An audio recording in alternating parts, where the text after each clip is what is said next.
అందరికీ నమస్కారం. Welcome to Usha's entertainment. నేను మీ ఉషా. షణ్కోత్పత్తి మొదటి భాగంలో మనం కొంతవరకు చెప్పుకున్నాం కదండి.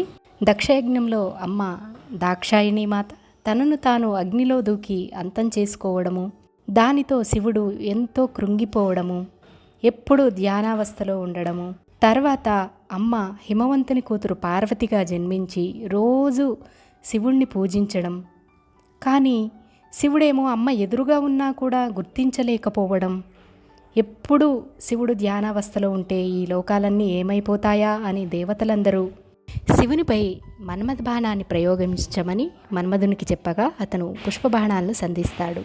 శివుడు మూడవ కన్ను తెరిచి మన్మధుణ్ణి భస్మం చేసేస్తాడు. ఆ పుష్పబాణాలను అమ్మ ధరించగానే శివుని మనస్సులో ప్రేమ అనేది చిగురిస్తుంది. అమ్మను గుర్తిస్తారు. తదుపరి ఇరువురు కళ్యాణం చేసుకుంటారు. ఇక మన్మధుణ్ణి సూక్ష్మ శరీరంతో బ్రతికిస్తారు. తర్వాత పార్వతీ పరమేశ్వర్లు ఇద్దరూ కూడా కళ్యాణం తర్వాత 100 సంవత్సరాల పాటు ఏకాంతంలో విహరిస్తూ ఉంటారు. ఒకసారి దేవతలందరూ కూడా ఒకచోట సమావేశమవుతారు. అప్పుడు వారికి ఒక సందేహం కలుగుతుంది. శివపార్వతులు ఎంతో శక్తివంతులు కదా, వారికి గినక బిడ్డ కలిగినట్లయితే మనం ఆ శక్తిని భరించగలమా అని సందేహం వచ్చి వెంటనే అందరూ కూడా కైలాసానికి వెళ్ళి మీరిరువురు సంతానాన్ని కనవద్దు స్వామి అని శివుణ్ణి వరం కోరుకుంటారు. పరమేశ్వరుడు కూడా సరేనంటాడు. కానీ 100 సంవత్సరాలుగా ఏకాంతంలో మేమిరువురం విహరిస్తూ ఉండగా నా రేతస్ అనేది బయటికి వచ్చింది నాయన, మరి దాన్ని పార్వతిలో ప్రవేశపెట్టొద్దని అంటున్నారు మీరు. ఇప్పుడు ఈ తేజాన్ని ఎవరు స్వీకరిస్తారు అని శివుడు అడగగా, ఆ తేజాన్ని భూదేవిలో ప్రవేశపెట్టండి స్వామి అని చెప్పగా భూమిపైన స్వామి వదిలేస్తారు. భూదేవి స్వీకరిస్తుంది. కానీ భరించలేక మంటలు మంటలు అని అరుస్తూ ఉండగా అగ్నిహోత్రంలో వదలమంటారు. ఆమె అగ్నిహోత్రంలో వదులుతుంది.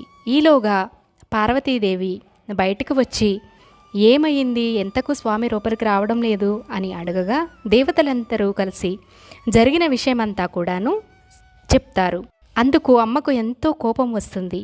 సంతానం కనవద్దని శివుణ్ణి వరమడిగినందుకు దేవతలందరినీ అలాగే భూదేవిని కూడా శపించి పార్వతీమాత లోపలికి వెళ్ళిపోతుంది. ఇంతవరకు మనం మొదటి భాగంలో తెలుసుకున్నాం కదా. ఇక మనం ఇప్పుడు రెండవ భాగాన్ని మొదలు పెడదాము. ఈ జరిగిన విషయమంతా కూడా తారకాసురుడు అనే రాక్షసునికి తెలుస్తుంది. దేవతలకు పిల్లలు పుట్టరని, పార్వతీ పరమేశ్వరులకు కూడా బిడ్డలు పుట్టరని ఆ రాక్షసునికి తెలిసి ఇక వాడేమో బ్రహ్మదేవుని గురించి తపస్సు అనేది చేస్తాడు.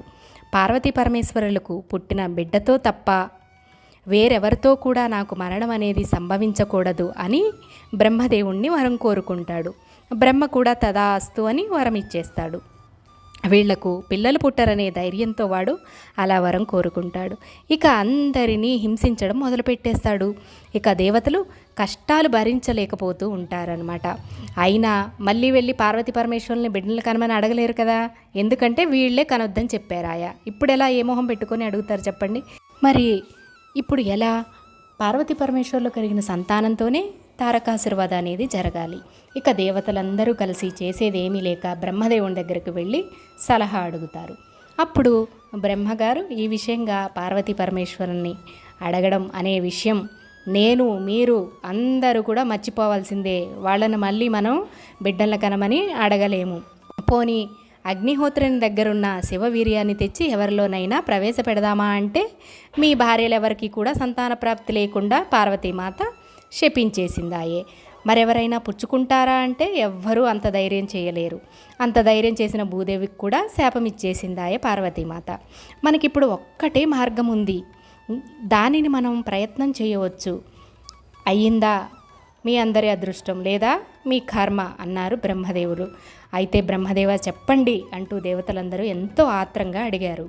ఎందుకంటే మరి తారకాసుడు వారందరినీ అంతసేటు హింసిస్తూ ఉన్నాడనమాట. హిమవంతునికి 2 కుమార్తెలు ఉన్నారు. చిన్న కూతురు పార్వతీదేవి కాగా పెద్దమ్మాయి ఏమో గంగా. ఆవిడ దేవతా స్త్రీల్లోకి రాదు కనుక ఆవిడకి శాపం అనేది వర్తించదు.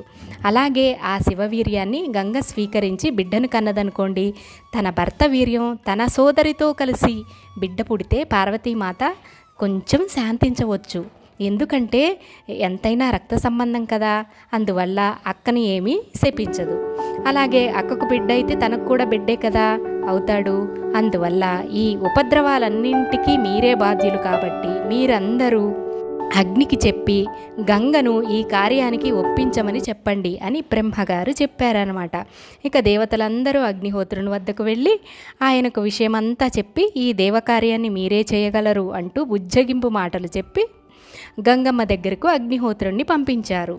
ఆమె ప్రసన్నంగా ఇష్టపూర్వకంగా ఈ తేజయాన్ని స్వీకరించినట్లయితే మాత్రమే వీరత్వం శూరత్వం కలిగిన తేజోవంతుడైన బిడ్డ కలుగుతాడు. అతను మాత్రమే తారకాసురుని సంహరించగలుగుతాడు. మరి ఆవిడేమో కన్య, భర్త లేడు, ఇష్టంగా పుచ్చుకుంటుందా? ఆ విధంగా ఆవిడను రిక్వెస్ట్ చేయాలి. మరి అగ్నిహోత్రుడు బాగా ఆలోచించి, అమ్మ నువ్వు మరోలా అనుకోవద్దమ్మా, నువ్వు శివవీర్యాన్ని స్వీకరించాలి, శివవీర్యంతో బిడ్డను కనాలి, ఈ దేవకార్యాన్ని నువ్వు మాత్రమే చేయగలవు తల్లి, మమ్మల్ని అందరినీ రక్షించు తల్లి అని ఆయన ఎంతో సౌమ్యంగా చెప్పారు. గంగమ్మ ఆలోచించింది. ఆవిడకు విషయం అనేది అర్థమైపోయింది. ఇంతకన్నా లోకాన్ని రక్షించడానికి మరో మార్గం అనేది లేదని ఆవిడ దివ్య రూపాన్ని ధరించి ఆ యొక్క శివ తేజస్సుని స్వీకరించింది. 33 కోట్ల మంది దేవతలందరూ కూడా ఎంతో సంతోషించారు. ఎంతో ఆత్రంగా ఉత్కంఠతతో ఎదురు చూస్తూ ఉన్నారు. శివతేజం నిర్వీర్యం కాకూడదు, గంగమ్మకు బిడ్డ కలగాలి అని వారందరూ కూడా ఎంతో ఎదురు చూస్తూ ఉన్నారు. అంత చల్లటి గంగమ్మలోకి శివవీర్యం వెళ్ళింది. ఆవిడ పెద్దగా కేకలు పెడుతూ ఉంది, బాబోయ్ ఈ శివవీర్యాన్ని వేడికి నా నీరంతా కూడా ఉడికిపోతుంది, నా సర్వాంగాలు కూడా క్షోభించిపోతున్నాయి, నేను తట్టుకోలేకపోతున్నాను, ఈ వీర్యాన్ని ఎక్కడ వదిలేయాలి అని ఆవిడ అరుపులు కేకలు పెడుతూ ఉంది. అప్పుడు అగ్నిహోత్రుడు, అయితే తల్లి ఆ వీర్యాన్ని హిమవత్ పర్వత పాదాల వద్ద వదిలివేయి అని అన్నాడు అగ్నిహోత్రుడు. ఆవిడ వెంటనే హిమవత్ పర్వత పాదాల వద్ద ఆ శివవీర్యాన్ని పడివేసింది. అది కాస్త రెల్లుగడ్డిలో పడిపోయింది. అప్పుడు ఆ రెల్లుగడ్డిలోంచి కాంత్ అనేది కనపడగానే పైనుండి చూస్తున్న దేవతలందరూ కూడా పిల్లాడేమైనా పుట్టాడా అని అనుకున్నారు. అగ్ని ఎలా ఉంటుందో అలాంటి కాంతులతో దానిలోంచి ముందుగా బంగారం పుట్టింది. అందుకేనండి బంగారానికి శివవీర్యం అని పేరు. తర్వాత తెల్లగా మెరుస్తూ వెండి అనేది పుట్టింది. మిగిలిన ఆ వీర్య రసంలో నుంచి రాగి, ఇనుము పుట్టాయి. మిగిలిన మలంలో నుంచి తగరం, సీసం ఇలాంటివన్నీ కూడా పుట్టాయి. ఇవన్నీ వస్తున్నాయి కానీ పిల్లవాడు మాత్రం కనపట్టలేదు. ఇక మనందరి పని అయిపోయినట్టే అని దేవతలందరూ కూడా దిగాలు మొహాలేసుకొని చూస్తూ ఉండగా ఆ రెల్లుగడ్డులోంచి మెరుస్తూ బ్రహ్మాండమైన కాంతితో 6 ముఖాలతో ఒక పిల్లాడు ఏడుస్తూ ఉన్నాడు. ఇక దేవతల యొక్క ఆనందం చూడండి, అమ్మయ్య శివపుత్రుడు జన్మించేశాడు, ఇక మన కష్టాలన్నీ తీరిపోయాయి అని అనుకున్నారు. ఆగండి, ఇంతటితో షణ్ముఖోత్పత్తి అయిపోయింది అనుకుంటున్నారా? అప్పుడే అయిపోలేదండి, ఇంకా దీనిలో ఎన్నో ట్విస్టులు ఉన్నాయి.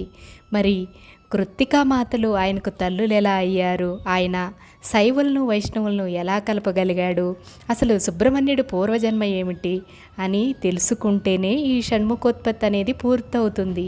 ఇదంతా మనం నెక్స్ట్ వీడియోలో కంప్లీట్ చేసేద్దామండి. చాలా ఇంట్రెస్టింగ్గా ఉంటుంది, అస్సలు మిస్ కావద్దు. ఫస్ట్ ఎపిసోడ్ కూడా చూడండి.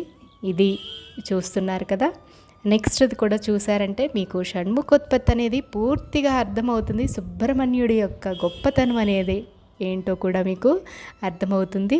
ఇలాంటి ఎన్నో వీడియోలు మన ఛానల్లో ఉన్నాయి, తప్పకుండా విజిట్ చేయండి. నేను ముందల యొక్క వీడియో లింక్ని డిస్క్రిప్షన్లో ఇస్తాను, తప్పకుండా విజిట్ చేయండి.